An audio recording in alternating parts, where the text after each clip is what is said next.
Sa bawat tao ay nakatago ang isang talento na naghihintay lamang na magniningning. Ngunit, paano kung ang takot at kawalan ng tiwala sa sarili ang nagiging hadlang upang ito'y maipakita?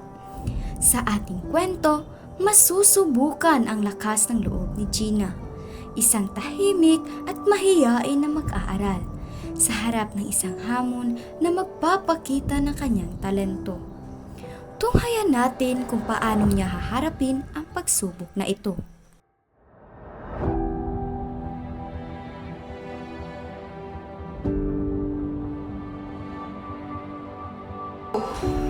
Mga bata, ang bawat grupo ay kailangan magtanghal ng kanilang iba't ibang talento.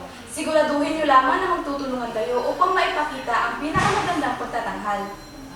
O Miss Gina, sa pangkat kanila siya rin sumali dahil kulang sila ng membro. Opo, ma'am.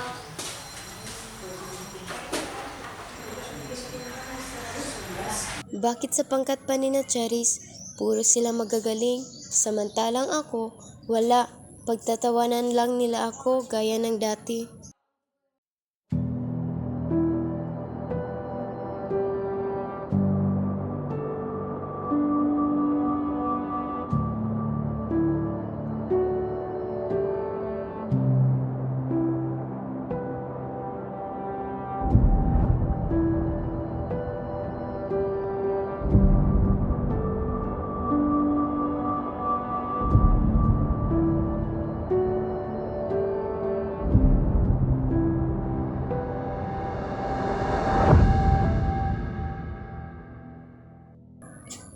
Sasabihin ko na lang na wala akong talento o baka hindi na lang ako papasok.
Paano ba ito?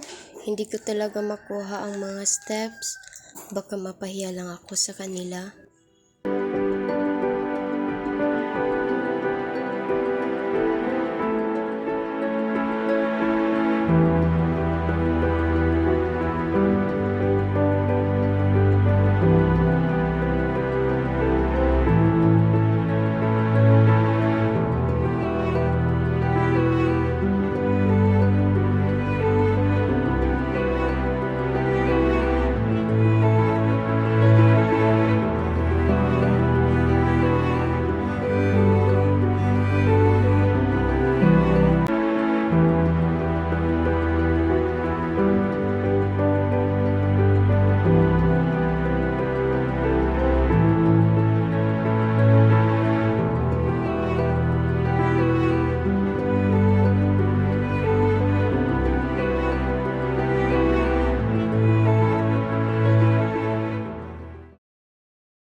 Sa pagtatapos ng ating kwento, natutunan natin na ang talento ay hindi lamang sukatan ng galing, kundi isang biyaya na dapat pagyamanin at ibahagi.